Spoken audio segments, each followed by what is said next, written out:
Good morning प्यारे विद्यार्थियों। पिछली क्लास में अपन ने आहार नाल के कौन से भाग की बात की थी बेटा? ग्रास नाल की बात की थी। आज अपन आहार नाल के इंपॉर्टेंट पार्ट में से एक पार्ट की बात करते हैं बेटा, स्टोमच, या किसकी बात करते हैं? आमाशय की बात करते हैं। आमाशय कहाँ बेटा? तनुपट के नीचे। तनुपट क्या था बेटा? देह गुहा को दो भागों में विभाजित करने वाला पेशीय पर्दा क्या कहलाता है? तनुपट।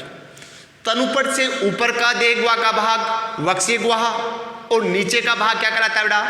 उदरीय गुहा। तो स्टोमच तनुपट के नीचे उदर गुहा में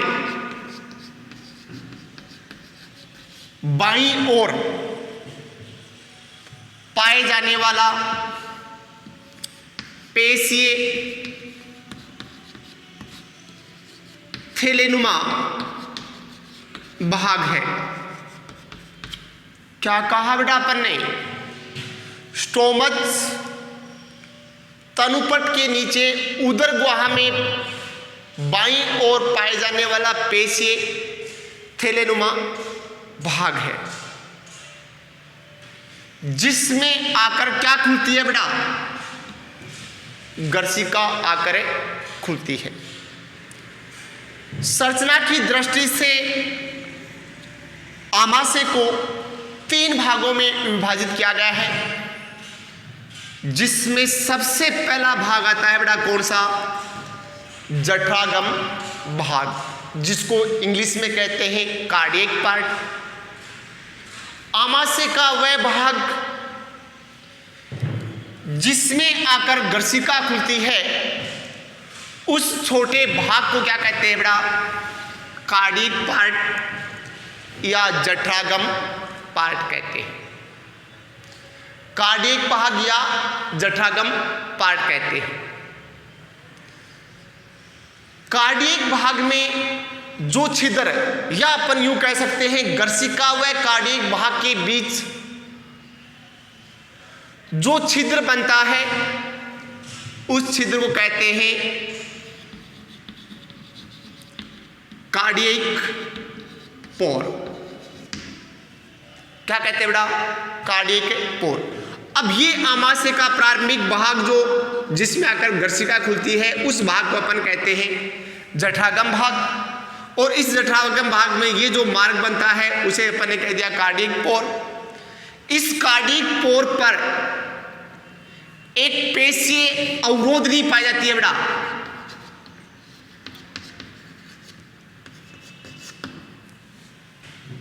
जिसे जठरागम अवरोधनी या जठरागम कपाट कहते हैं, जो एक दिशा में खुलती है, जिसके कारण ये अवरोधनी भोजन को ग्रास नाल से किसमें बेटा? आमाशय में तो आने देती है, लेकिन आमाशय से वापस भोजन को किस में? गर्सिका में जाने से क्या करती है? रोकती है। अब दूसरा भाग है बेटा जठरा निर्गमी भाग, या इंग्लिश में कहते हैं पाइलोरिक पार्ट। आमाशय का वह भाग या आमाशय का अंतिम भाग जो ग्रहणी में खुलता है या छोटी आंत में खुलता है, उस छोटे भाग को क्या कहते हैं? जठरा निर्गमी भाग कहते हैं। जठरा निर्गमी भाग जिस छिद्र द्वारा छोटी आंत में खुलता है, उस छिद्र को कहते हैं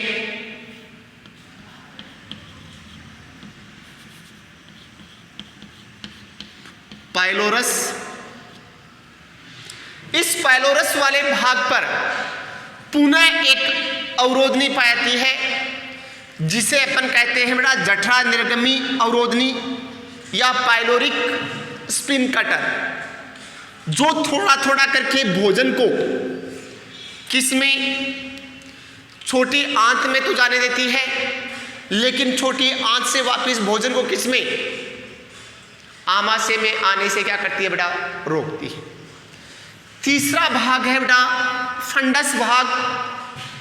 आमाशय का मध्यवर्ती भाग फंडस कहलाता है, जो आमाशय के कितने प्रतिशत भाग का बेटा, 80% भाग का क्या करती है, 80% भाग का क्या करता है, निर्माण करता है, जो आमाशय का मुख्य भाग हो। अब आमाशय की भित्ति का निर्माण करने के लिए ग्रासनाल की भांति बेटा कितने स्तर भाग लेते हैं, 4 स्तर भाग लेते हैं। किसकी भांति, ग्रासनाल की भित्ति के भांति आमाशय की भित्ति का निर्माण करने के लिए भी, इस भित्ति का निर्माण करने के लिए भी, या इस भित्ति का निर्माण करने के लिए भी कितने स्तर भाग लेते हैं, 4 स्तर। सबसे बाहरी जो स्तर है वो कौन सा कहलाएगा बेटा, सिरोसा। किसका बना है, सेम जो लक्षण है किसके, जो अपन ने लक्षण बताए हैं किसके, गर्शिका के सिरोसा के बताए हैं, वही अंतराली स्वयंजूतक का पतली झिल्ली के रूप में पाता है। दूसरा स्तर है बेटा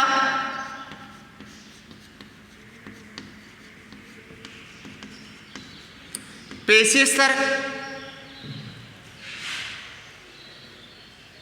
किसकी भांति, गर्शिका की भित्ति की भांति। तीसरा स्तर है बेटा कौन सा, सब म्यूकोसा लेयर। सब म्यूकोसा लेयर भी सरल संयोजी ऊतक का बना है, वही उसमें ब्लड वेसल्स, तंत्रिका वगैरह सब कुछ पाता है। ब्लड वेसल्स के साथ साथ लिम्फ वेसल, लसिका वाहिनी पाई जाती है। और चौथा स्तर है बेटा म्यूकोसा लेयर। म्यूकोसा लेयर आमाशय की भित्ति का सबसे क्या हो गया बेटा, आंतरिक स्तर हो गया। कौन सा हो गया बेटा, आंतरिक स्तर। अब आमाशय की भित्ति का जो आंतरिक स्तर है वो कौन से उपकला ऊतक का बना होता है बेटा, तो ये ध्यान रखना बेटा किसका बना है, स्तंभाकार उपकला ऊतक का बना होता है। जबकि दूसरी तरफ गर्शिका की म्यूकोसा लेयर है वो स्तृत सल्की उपकला ऊतक का बना था, जबकि यहां किसका बना है बेटा, स्तंभाकार उपकला ऊतक का बना है। अब आमाशय का जो म्यूकोसा लेयर है वो किसकी तुलना में, गर्शिका की तुलना में अधिक मोटा, वह क्या होता है बेटा, वलित होता है, यानी कि फोल्डेड होता है, जबकि गर्शिका में यह फोल्डेड नहीं होता है। अब आमाशय के म्यूकोसा लेयर में जो स्तंभाकार उपकला कोशिकाएं हैं उनके बीच बीच में कौन सी सेल पाई जाती है बेटा, म्यूकस सेल पाई जाती है। और ये म्यूकस सेल म्यूकस या किसका स्राव करती है बेटा, श्लेष्मा का स्राव करती है। और यही श्लेष्मा आमाशय में उत्पन्न होने वाले HCl अम्ल से आमाशय की भित्ति की सुरक्षा करने का कार्य करती है। आमाशय की भित्ति की आमाशय में बनने वाले HCl हाइड्रोक्लोरिक अम्ल से सुरक्षा करने का कार्य करता है, क्योंकि आमाशय की भित्ति पर म्यूकस सेल से स्रावित किए गए म्यूकस की परत बन जाती है। ये परत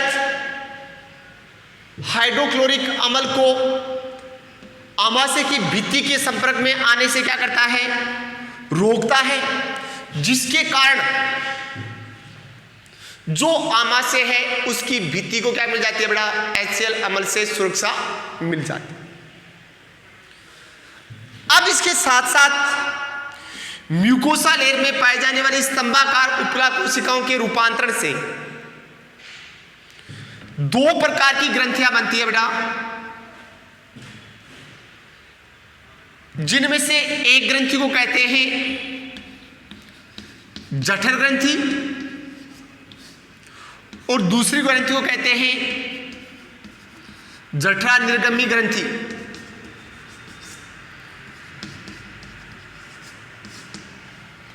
अब मुख्य रूप से जो फंडस वाला भाग है, उस फंडस वाले भाग की म्यूकोसा लेयर में पाई जाने वाली स्तंभाकार उपला कोशिकाओं में रूपांतरण के फलस्वरूप कौन सी ग्रंथि बनती है बेटा, जठर ग्रंथि बनती है।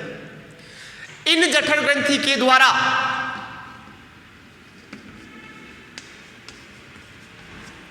जठर रस या इंग्लिश में कहते हैं बेटा गैस्ट्रिक जूस का स्राव होता है। अब फंडस भाग में पाई जाने वाली जठर ग्रंथि सदैव बेटा उपला ऊतक के रूपांतरण से बनती है। जठर ग्रंथि किसका स्राव करती है, जठर रस का स्राव करती है। इस जठर रस में HCl अम्ल व मुख्य रूप से जाइमोजन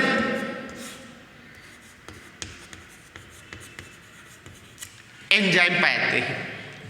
अब जठर ग्रंथि द्वारा जठर रस का स्राव होता है और जठर रस में मुख्य रूप से हाइड्रोक्लोरिक अम्ल वह कौन सा एंजाइम पाया जाता है बेटा, जाइमोजन एंजाइम पाया जाता है। अब जो HCl हाइड्रोक्लोरिक अम्ल है उसका स्राव जठर ग्रंथि में पाई जाने वाली विशेष प्रकार की कोशिका से होता है, जिसे अपन कहते हैं बेटा ऑक्सेंटिक सेल। अपन यूं कह सकते हैं जठर ग्रंथि में पाई जाने वाली ऑक्सेंटिक सेल के द्वारा HCl अम्ल का स्राव होता है, जबकि जठर ग्रंथि में पाई जाने वाली चीफ सेल या मुख्य कोशिकाओं के द्वारा जाइमोजन एंजाइम का स्राव होता है। ये HCl अम्ल व जाइमोजन एंजाइम अन्य स्रावी पदार्थों के साथ मिलकर किसका निर्माण करते हैं बेटा, जठर रस का निर्माण करते हैं। अब HCl अम्ल का कार्य क्या है, जाइमोजन एंजाइम का कार्य क्या है, ये तो अपन फिजियोलॉजी में पढ़ेंगे, क्रियाविधि में पढ़ेंगे। आपको यहां अपन ने क्या कहा, आमाशय की भित्ति में पाई जाने वाली स्तंभाकार उपला कोशिकाओं के रूपांतरण से दो प्रकार की ग्रंथि बनती है, जिनमें से पहली ग्रंथि का नाम दे दिया अपन ने जठर ग्रंथि। इस जठर ग्रंथि द्वारा जठर रस का स्राव कहता है। जठर रस में HCl अम्ल जाइमोजन एंजाइम पाए जाते हैं। HCl का स्राव जठर ग्रंथि में पाई जाने वाली विशेष प्रकार की सेल, कौन सी सेल बेटा, ऑक्सेंटिक सेल्स, जबकि जाइमोजन एंजाइम का स्राव जठर ग्रंथि में पाई जाने वाली विशेष प्रकार की ग्रंथि बेटा कौन सी, चीफ सेल के द्वारा होता है। दूसरे प्रकार की ग्रंथि का नाम अपन ने क्या दिया बेटा, जठरा निर्गमी ग्रंथि। ये जठरा निर्गमी ग्रंथि मुख्य रूप से आमाशय के कौन से भाग में पाई जाती है बेटा, जठरा निर्गमी भाग या पाइलोरिक भाग में पाई जाती है, जिनके द्वारा किसका स्राव होता है, म्यूकस या किसका स्राव होता है बेटा, श्लेष्मा का स्राव होता है। ये आपके पास एनाटॉमी आ गई बेटा किसकी, किसकी आ गई, आमाशय की। अब सिर्फ अपन ने संरचना पढ़ी है, इसमें क्या हुआ, हाइड्रोक्लोरिक अम्ल का कार्य क्या है, या भोजन का पाचन कैसे होगा, जाइमोजन एंजाइम का कार्य क्या है, ये पूरा पार्ट किसमें आ जाएगा, जब अपन आमाशय की क्रियाविधि पढ़ेंगे। अगला पार्ट है बेटा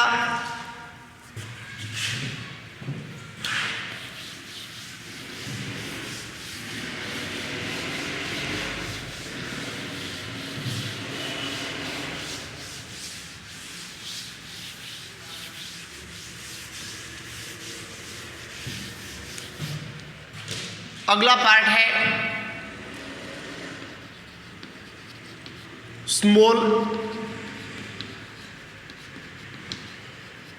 इंटेस्टाइन या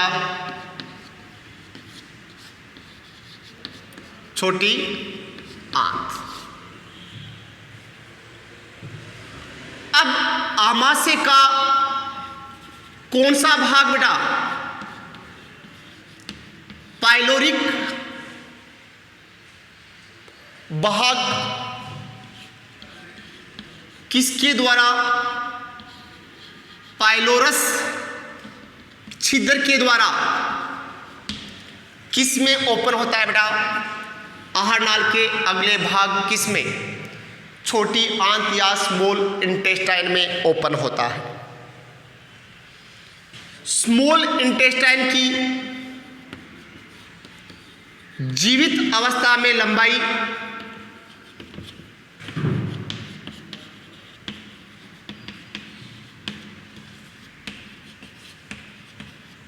3 मीटर होती है, जो एक क्या है बेटा, पेशीय व वलित नलिका है। अब अपन ने कहा कि आमाशय का अंतिम भाग पाइलोरिक भाग पाइलोरस छिद्र के द्वारा आहार नाल के अगले भाग स्मॉल इंटेस्टाइन में खुलता है। स्मॉल इंटेस्टाइन एक पेशीय वलित क्या है बेटा, फोल्डेड क्या है, नली है, जिसकी जीवित अवस्था में लंबाई कितनी है, 3 मीटर है। अब छोटी आंत को संरचना की दृष्टि से 3 भागों में विभाजित किया गया है। नंबर फर्स्ट ग्रहणी, नंबर 2 अग्र शुद्रांतर, और तीसरा है बेटा शुद्रांतर, डूडीनम,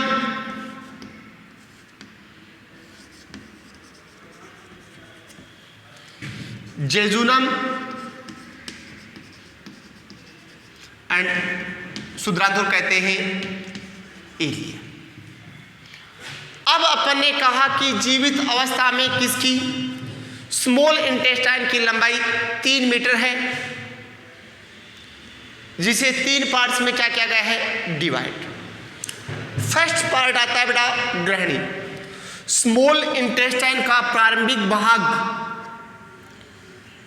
यू आकार का होता है, जिसे क्या कहते हैं बेटा, ग्रहणी कहते हैं, जिसकी लंबाई 0.25 मीटर होती है। इस ग्रहणी वाले भाग में एक तरफ आकर खुलती है बेटा अग्नाशय वाहिनी, और दूसरी तरफ आकर खुलती है पीत वाहिनी। फिर दूसरा भाग है कौन सा, अग्र शुद्रांतर या जेजुनम। ग्रहणी का मध्यवर्ती भाग जो बहुत कम कुंडलित होता है,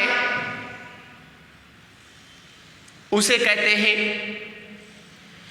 अग्र शुद्रांतर या जेजुनम, जिसकी लंबाई 1.75 मीटर होती है। और छोटी आंत का अंतिम भाग कहलाता है बेटा शुद्रांतर, जो अत्यधिक कुंडलित होता है, जिसे अपन कहते हैं शुद्रांतर, जिसकी लंबाई होती है बेटा 1 मीटर। अब ये आपके पास आया था बेटा गर्सिका, ये आ गया आमाशय। आमाशय का पाइलोरिक भाग छोटी आंत में खुलता है और छोटी आंत का प्रारंभिक भाग कैसा होता है बेटा, यू आकार का होता है। इस यू आकार के भाग को क्या कहते हैं, ग्रहणी। और इसी भाग में आकर एक तरफ तो खुलती है बेटा अग्नाशय ग्रंथि से अग्नाशय वाहिनी, और दूसरी तरफ लीवर के पित्ताशय से पीत वाहिनी आकर किसमें खुलती है, ग्रहणी में खुलती है। अब पित्ताशय से तो पीतरस आकर ग्रहणी में मिलता है, अग्नाशय वाहिनी से अग्नाशय रस आकर किसमें मिलता है, ग्रहणी।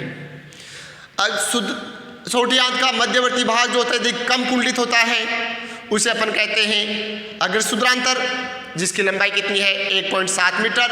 अंतिम भाग अत्यधिक कुंडलित होता है जिसे शुद्रांतर कहते हैं, जिसकी लंबाई कितनी होती है 1 मीटर। अब स्मॉल इंटेस्टाइन की भित्ति भी वही किसकी भांति, गर्सिका की भांति, आमाशय की भित्ति की भांति कितने स्तरों में बननी होती है बेटा, 4 स्तर। वही कौन सा, शिरोसा, पेशीय स्तर, सबम्यूकोसा एंड ए म्यूकोसा स्तर, जिसका अपन विस्तार पूर्वक अध्ययन अगली क्लास में करेंगे, क्योंकि खास इंपॉर्टेंट पॉइंट आगे बढ़ने वाले हैं। थैंक्स।